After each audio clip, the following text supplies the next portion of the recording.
In the endless silence of an alien ocean, what first looked like a drifting scrap of plastic revealed itself as something alive, something intelligent, and something carrying a message that could either save humanity or end it forever. This is the moment when explorers learned that trash was never just trash, and every fold carried a secret too powerful to ignore. If you're new to the channel, then please subscribe to the channel and like the video, and tell us in the comments, where are you watching from? Now, let's jump into the story. The ocean of Aurora Prime stretched farther than the eye could see.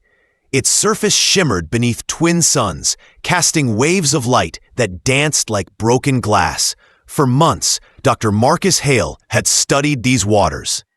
He was a marine biologist turned explorer, chosen for his ability to notice details others might miss. Even so, nothing could have prepared him for what floated before him now. As he drifted beside his small research vessel, Marcus thought he saw a scrap of trash. It wavered gently in the current, white and thin, just like the plastic bags he remembered from Earth. His breath caught inside his helmet. Plastic had no place on this alien ocean, and yet, here it was, twisting in the water like it belonged. His radio crackled. "Marcus, are you seeing this?" It was Dr. Lydia Morrow, his partner on the mission. Her tone carried both wonder and unease. "I'm looking right at it," Marcus replied. "It looks impossible." He swam closer. The object bobbed lazily, almost mocking his curiosity. Up close, the resemblance to a grocery bag was uncanny. The translucent folds caught the sun's glow. Creases ran along its sides in familiar patterns. But his sensors told a different story. The readouts showed organic material. This was no synthetic polymer. This was alive. Marcus lifted his sampling pole, guiding the delicate net toward the strange form. The moment the mesh touched it, the bag contracted sharply, pulling away with speed that startled him.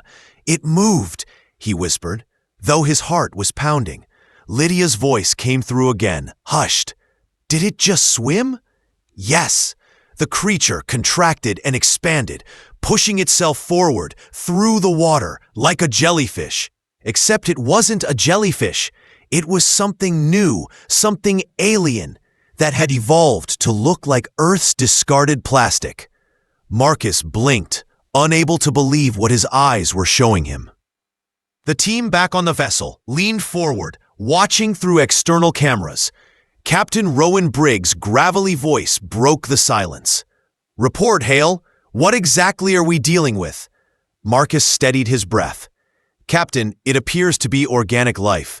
It mimics human plastic, but it swims with purpose. It's alive." There was a long pause. Then the captain said, "Bring it aboard." Carefully. The capture was not easy. The creature, Marcus found himself calling it the driftling, seemed cautious but curious. It would dart away from the net, then hover close again, as if studying them in return. Marcus and Lydia worked patiently, guiding it into a transparent container filled with local seawater. Back inside the vessel's wet lab, the driftling floated calmly in its tank. Lights flickered across its surface like reflections, but Marcus noticed something else. Patterns, lines and ridges that didn't look random at all. He leaned closer, squinting at what appeared to be stripes along one side. Lydia whispered, "That looks almost like a code." The others gathered, staring at the markings that bore a strange similarity to human symbols. Not exact, but structured, like writing nature had no reason to invent. The crew exchanged uneasy glances. Marcus adjusted the scanner. The readings confirmed it again. This life form was entirely native to Aurora Prime. The molecular structure matched the planet's environment perfectly. It wasn't something humans had left behind. It had grown here. "Nature doesn't make grocery bags," Marcus muttered, "not by accident." As if answering him, the driftling pulsed, sending ripples through the water. Then it contracted hard, releasing a faint burst of electromagnetic energy. The monitors crackled, The crew froze, watching as the harmless-looking creature filled the room with invisible signals. The pulse subsided. The driftling returned to its gentle drifting as though nothing had happened. "That wasn't random," Captain Briggs said, his voice low. "It was broadcasting." Marcus felt a chill run down his spine. If this thing could send signals, it wasn't just alive. It was intelligent. The crew debated in hushed tones. Some thought it might be camouflage. Others argued it was proof of higher design. Marcus remained quiet, staring at the tank. Deep inside, he felt the weight of discovery pressing on him. This wasn't just another alien species. This was a messenger. He finally spoke, his voice steady but filled with awe. "We came looking for life. We may have just found something that wants to talk." The room fell silent. The driftling hovered in the tank, translucent and delicate, yet carrying secrets heavy enough to change everything they thought they knew. The ocean outside stretched endlessly, as if hiding countless more of these strange swimmers. For Marcus, one truth was already clear. What looked like trash was no accident of nature. It was a beginning. And somewhere in the deep waters of Aurora Prime, the rest of the story was waiting. The wet lab hummed with quiet tension. Every crew member of the Aurora Voyager had gathered around the tank where the driftling floated. Its thin, translucent body shifted gently with the currents of the water inside. At first glance, it still looked like nothing more than a scrap of plastic carried across the waves. But now they knew better. Dr. Marcus Hale leaned closer, his face lit by the soft glow of the monitors. The driftling was not only alive, it was showing patterns. Folds and creases along its surface reflected the lab lights in repeating shapes. They weren't random wrinkles. They were deliberate. Dr. Lydia Morrow adjusted the holographic display, magnifying the image. "Look at this," she said quietly. The ridges line up in sequences. It isn't just texture, it's information. Captain Rowan Brigg crossed his arms, his eyes narrowed. "Are you saying this thing is writing?" Lydia shook her head. "Not writing as we know it, but the folds form a language of their own, something designed to be read, not just seen." Marcus felt his pulse quicken. He studied the repeating shapes, noticing symmetry within the chaos. There were spirals, parallel lines, and even precise angles that nature rarely produced by accident. The more he stared, the more it looked like the creature was a page, and its folds were letters. The computer scanner beeped, drawing everyone's attention. Dr. Saul Reiner, the ship's data analyst, straightened up. "I've been running pattern recognition software. These shapes align with known mathematical sequences. Fibonacci spirals, fractal ratios, golden means, all embedded in its surface." The room went silent. The crew exchanged uneasy glances. Lydia broke the silence. If those patterns are intentional, then the driftling isn't just alive, it's intelligent. It knows how to shape itself to carry meaning. Marcus leaned back, his thoughts racing. And if it's intelligent, then those folds might not just be decoration. They could be a message. The driftling stirred, as if aware of their focus. It contracted, then expanded slowly, the folds shifting in a new arrangement. The scanners flared again, recording fresh data. The patterns were changing. "It's responding to us," Lydia whispered. The captain stepped forward, his tone firm. "Dr. Hale, Dr. Morrow, can you decode this?" Saul Reiner tapped rapidly at his console. "It's not simple translation. But look here." He projected the data on the main display. The folds were now forming grids, layered upon one another. "It's constructing maps. See the repeating star-like figures? They're constellations." Marcus squinted, his heart hammering. He recognized a few, not exactly as seen from Earth, but familiar enough. These weren't random shapes, they were star charts. "It's showing us the sky," Marcus said slowly. "This thing isn't just local. It remembers the stars. A low murmur rippled through the crew. The driftling pulsed again, and faint electromagnetic signals spiked on the monitors. Dr. Lydia adjusted her headset, listening through the static. The signal had rhythm, steady, deliberate, like a heartbeat turned into sound. "Captain," she said, her voice unsteady. "I think it's trying to talk." The driftling contracted sharply, sending ripples across the tank. Its folds rearranged once more, and the projected star charts zoomed in. This time, they showed Aurorae Prime itself. A pulsing glow marked their exact position on the alien world. "It knows where we are," Marcus breathed. The captain's jaw tightened. "And if it knows that, it may know why we're here." The crew watched as the folds shifted again. The new pattern was unsettling. Sharp lines formed what looked like vessels, long organic shapes crossing between stars. Then the image broke, fragments scattering, drifting toward planets like debris. Lydia swallowed. "It's showing a journey and a disaster." Marcus pressed closer to the glass, his voice low. "These things didn't just evolve here. They came here." The realization weighed heavy in the room. If the driftling carried memories of travel between the stars, then it wasn't just a creature of the sea. It was a remnant of something older, something that had crossed the void and survived by adapting. The folds shifted once more, this time forming lines that resembled codes, dark and light bars that looked almost human-made. The sight was unnerving. Saul Reiner spoke, his voice barely above a whisper. "Those aren't just folds anymore. They're signals, precise and deliberate. It's broadcasting through its body." The driftling released another pulse of electromagnetic energy, stronger this time. Lights flickered in the lab. Then, as suddenly as it had started, it calmed, drifting peacefully again. No one spoke for several moments. The weight of what they had witnessed pressed down on them all. Finally, Marcus turned to the others. "This isn't trash. It isn't camouflage. It's a messenger. Every fold, every signal is part of something bigger, and I think it's waiting for us to understand."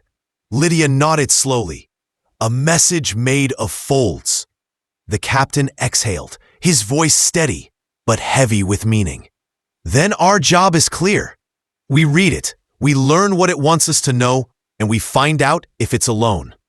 The crew looked back at the drifting creature, now serene in its tank, its folds shimmering like delicate script on living parchment. Outside, the endless ocean of Aurorae Prime whispered against the hull, hiding secrets in its depths. Whatever the message was, it had only just begun to unfold.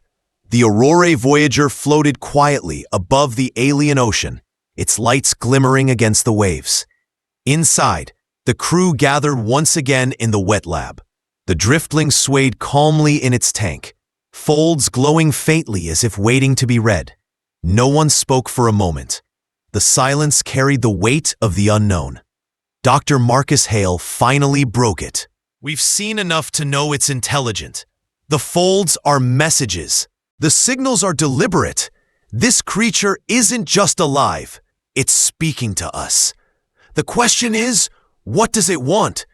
Dr. Lydia Morrow leaned over the tank, her voice soft. "Maybe it doesn't just want to be studied. Maybe it wants to bargain." Captain Rowan Brigg frowned. "A deal with a creature that looks like floating plastic?" His tone was skeptical, but even he couldn't hide the unease in his eyes. The driftling pulsed, releasing another electromagnetic burst. Monitors across the lab flickered, reshaping the data. This time, the folds didn't just show stars. They showed shapes. Clear shapes of vessels, organic ships traveling across systems. Then, the images broke into fragments, showing destruction and loss. Finally, the folds arranged into symbols that repeated steadily, like a chant. Dr. Saul Reiner studied the pattern, his fingers moving quickly over the console. "I think it's offering something. It's showing us knowledge of travel, maps, technology. And it's showing us what it lost. It may want to trade." Marcus swallowed hard. "Trade with us? But what do we have that it could possibly want? As if answering, the driftling contracted and expanded in rhythm, pulsing signals through the water. The computers translated the sequence into a rough message. Show us the stars again. Lydia's eyes widened. It wants us to help it leave this world. It remembers space. It remembers what it was. And it wants to return. The crew fell silent. The implication was staggering. The driftling, and perhaps others like it, carried the memory of a civilization older than humanity. And now it was asking for help. Captain Briggs' voice was steady but cautious. Helping it could give us knowledge beyond imagination, ships that repair themselves, tools that grow instead of break. But what if it's a trap? What if giving it what it wants puts us in danger? The crew exchanged uneasy looks. Curiosity pulled them forward, but fear held them back. Marcus leaned closer to the tank, speaking almost as if the creature could hear him. You want us to show you the stars. In return, you'll show us your knowledge. That's the deal, isn't it? The driftling pulsed again, faster this time.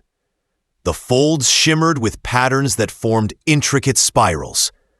The message was clear. Agreement. The deal was on the table. But then came the danger. Alarms sounded, suddenly from the bridge. Ensign Cara Valdez's voice burst through the intercom. Captain, we're detecting movement in the water. Large numbers approaching from all directions. The crew rushed to the observation dome. Outside, the alien sea darkened as hundreds of driftlings swam upward, their bodies glowing faintly in the dim light. They move with precision, circling the ship in perfect formation. They've surrounded us, Lydia whispered. Martis pressed his face to the glass. No. Look, they're not attacking. They're waiting. The driftlings hovered in the water, folding and unfolding in unison. Their bodies pulsed in rhythm, sending waves of light through the ocean. Together, they formed shapes, geometric patterns so complex it made the crew dizzy to watch. It's communication, Saul said. They're sending data, massive amounts of it. Captain Brigg narrowed his eyes. Or they're preparing for something else. The tension inside the dome grew heavier with every passing second. The driftling's synchronized movements created a living cage of light around the Voyager. The water itself seemed to vibrate with their pulse. Captain, Lydia said, her voice trembling, this isn't just one messenger. This is an entire community. They've all come. Marcus felt his chest tighten. He remembered the driftling's earlier plea. Show us the stars, again. But what if that request came with conditions humanity wasn't ready for? What if helping them meant losing control of their own mission? Outside, the pattern shifted again, this time forming images of hybrid forms. Organic bodies merged with mechanical shapes. The Voyager itself appeared, its outline replicated by the creatures, but fused with their folding bodies. Lydia whispered the thought that chilled them all. They don't just want help leaving the planet. They want to merge with us. The silence that followed was heavier than any alarm. Captain Briggs straightened, his expression grim. So this is the deal. Knowledge for freedom, partnership for survival. But the danger is clear. Once we start down this path, we may never turn back. The driftlings pulsed again, surrounding the ship in a living sphere of light, as if waiting for their answer. Inside, the crew stood frozen between wonder and fear, staring into the alien folds that promised both salvation and risk. The deal had been offered. The danger had already begun. The Aurora Voyager hung still in the dark ocean, its crew staring into the glowing sphere of driftlings surrounding them. Hundreds of translucent bodies pulsed in unison, their folds creating patterns too precise to be chance. To the human eye, it looked like a living cathedral of light. To the crew, it felt like standing at the edge of something vast and irreversible. Dr. Marcus Hale whispered, "They're waiting for us, waiting for our answer." Captain Rowan Brigg stood firm, though the strain showed in his jaw. "An answer that could change humanity forever," he said. The driftlings pulsed again, stronger this time. The water trembled with their rhythm, each beat like a question echoing through the sea. The lab monitors translated faint electromagnetic signals into jagged lines on the screens. The message was simple, repeated again and again. Share, adapt, rise. Dr. Lydia Morrow placed her hand against the glass. "They're offering partnership. They'll share their knowledge, but only if we agree to adapt with them. They don't just want freedom. They want us to join their chorus." Marcus swallowed. The chorus beyond fear. For a moment, no one spoke. The weight of the choice pressed on them all. Helping the driftlings could unlock new forms of travel, new science, even new ways of life. But it also meant surrendering part of their independence, stepping into a relationship humanity had never known before. The captain broke the silence. "We can't stay frozen. If they wanted to destroy us, they would have already. They're giving us a choice, and choices define explorers. So, we choose." He turned to Marcus. "Can they hear us if we answer?" Marcus nodded. "They don't just hear with sound. They sense intention. They'll feel it." Slowly, he leaned toward the tank and spoke clearly. "We accept, but it must be together. Equal partners. We share knowledge and we share trust." The driftling inside the lab pulsed sharply, and the entire sphere outside responded at once. Light rippled through the water in concentric waves. The ship vibrated as electromagnetic signals surged through its systems, not as an attack, but as contact. The patterns outside shifted. The driftlings rearranged into spirals, then into star maps, then into images of vessels, hybrid ships, half metal, half living folds. They were showing the future. Dr. Saul Reiner gasped. "They're projecting what they can build with us.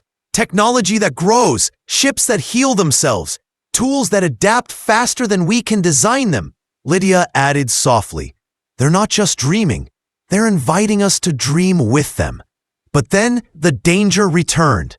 Alarms blared across the Voyager. Ensign Cara Valdez shouted from the bridge, "Captain, new contact detected. Not driftlings. Incoming vessel approaching fast." The observation dome darkened as a shadow moved across the ocean above. Lights pierced the water, sharp, artificial, predatory. The captain's voice hardened. "Are they hostile?" The scans confirmed it. The vessel was alien, unknown, and its transmissions were cold. Biological contamination detected. Sterilization protocol engaged. Lydia's face went pale. "They've come to destroy the driftlings." Outside, the driftlings pulsed frantically, their sphere tightening around the Voyager. Marcus realized what they were doing. "They're protecting us. They're making us part of them, hiding us from the scanners." The hostile vessel fired. Beams of energy cut into the ocean, striking at clusters of driftlings. Water boiled, and translucent bodies dissolved in streaks of light. Yet the chorus held steady, shielding the ship. Inside the dome, the crew stood frozen, helpless. Marcus clenched his fists. "We can't just watch. We have to fight with them." Lydia looked at him. "With what? Our weapons can't touch that kind of technology." Saul's eyes lit with realization. "But the driftlings can. We give them our systems. They adapt them." The captain hesitated only a moment. Then he gave the order. "Open the interface. Let them in." The Voyager shuddered as the driftlings fused with its hull.